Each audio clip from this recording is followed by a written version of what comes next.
ആം ആദ്മി ദില്ലി സാമൂഹ്യക്ഷേമ വകുപ്പ് മന്ത്രി രാജ്കുമാർ ആനന്ദ് രാജിവെച്ചു. മദ്യനയ അഴിമതി കേസിൽ നേരത്തെ ഇഡി ചോദ്യം ചെയ്തിരുന്നു.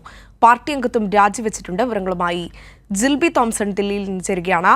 ജിൽബി, ആം ആദ്മി പാർട്ടി മൊത്തത്തിലൊരു വലിയ പ്രതിരോധത്തിൽ ഏർപ്പെട്ട് നിൽക്കുന്ന ഈ ഒരു സാഹചര്യത്തിലാണ് സാമൂഹ്യക്ഷേമ വകുപ്പ് മന്ത്രി രാജിവെക്കുന്നത്.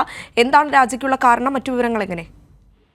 അഞ്ജന, നമുക്കറിയാവുന്നതുപോലെ തന്നെ മദ്യനയ അഴിമതി കേസുമായി ബന്ധപ്പെട്ട് ആം ആദ്മി പാർട്ടിയെ കുരുക്കാനുള്ള നീക്കങ്ങൾ ശക്തമായി തന്നെ നടക്കുന്ന സാഹചര്യം. അതിനാൽ തന്നെ പാർട്ടി വലിയ പ്രതിരോധത്തിൽ നിൽക്കുന്ന സാഹചര്യത്തിലാണ് ഇപ്പോൾ വലിയ ഒരു പൊട്ടിത്തെറി പാർട്ടിയിൽ ഉണ്ടായിരിക്കുന്നതെന്ന് തന്നെ പറയാം. ദില്ലിയിലെ സാമൂഹ്യക്ഷേമ വകുപ്പ് മന്ത്രിയായ രാജ്കുമാർ ആനന്ദ് പാർട്ടിക്കെതിരെ രൂക്ഷ വിമർശനം ഉയർത്തിക്കൊണ്ടാണ് ഇപ്പോൾ ഈ മന്ത്രി സ്ഥാനത്ത് നിന്ന് രാജിവെക്കുകയും ഒപ്പം പാർട്ടി അംഗത്വം അടക്കം രാജിവെച്ചിരിക്കുകയും ചെയ്തിരിക്കുന്നത്. അതായത് പാർട്ടി പൂർണ്ണമായും അഴിമതിയിൽ മുങ്ങിയിരിക്കുകയാണെന്നും അതിനാൽ തന്നെ ഈ അഴിമതിക്കാരോടൊപ്പം വർക്ക് ചെയ്യാൻ താൻ താല്പര്യപ്പെടുന്നില്ല എന്നും പറഞ്ഞുകൊണ്ടാണ് ഇപ്പോൾ രാജ്കുമാർ ആനന്ദ് ഇപ്പോൾ രാജിവെച്ചിരിക്കുന്നത്.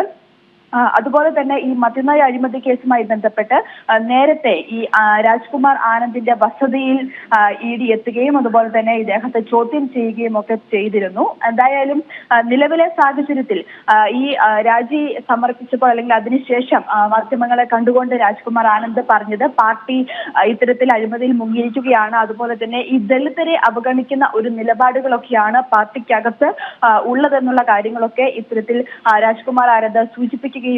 എന്തായാലും നേരത്തെ തന്നെ AAP ഇത്തരത്തിൽ BJP തങ്ങളുടെ MLA-മാരെ വിലയ്ക്ക് വാങ്ങാൻ ശ്രമിക്കുന്നുവെന്നുള്ള ആരോപണങ്ങളൊക്കെ ഉയർത്തിയിരുന്നു. എന്തായാലും അതിനൊക്കെ പിന്നാലെയാണ് ഇപ്പോൾ ഇത്തരത്തിലൊരു രാജി എന്നതും ശ്രദ്ധേയമാണ്. എന്തായാലും നിലവിലെ സാഹചര്യത്തിൽ ഇപ്പോൾ ഈ ആം ആദ്മി പാർട്ടിയിൽ നിന്നുള്ള അംഗത്വം ഉൾപ്പെടെ രാജിവെച്ചുകൊണ്ടാണ് രാജ്കുമാർ ആനന്ദ് ഇപ്പോൾ മുമ്പോട്ട് പോകുന്നത്. എന്തായാലും ആം ആദ്മി പാർട്ടിയെ വലിയ രീതിയിൽ പ്രതിരോധത്തിലാക്കുന്ന ഒരു സമീപനം തന്നെയാണുള്ളത്. കാരണം കെജ്രിവാളിന് ഇപ്പോൾ കോടതിയിൽ നിന്നടക്കം തിരിച്ചടി ഉണ്ടായിരിക്കുന്ന ഒരു സാഹചര്യവും നിലവിലുള്ളത്.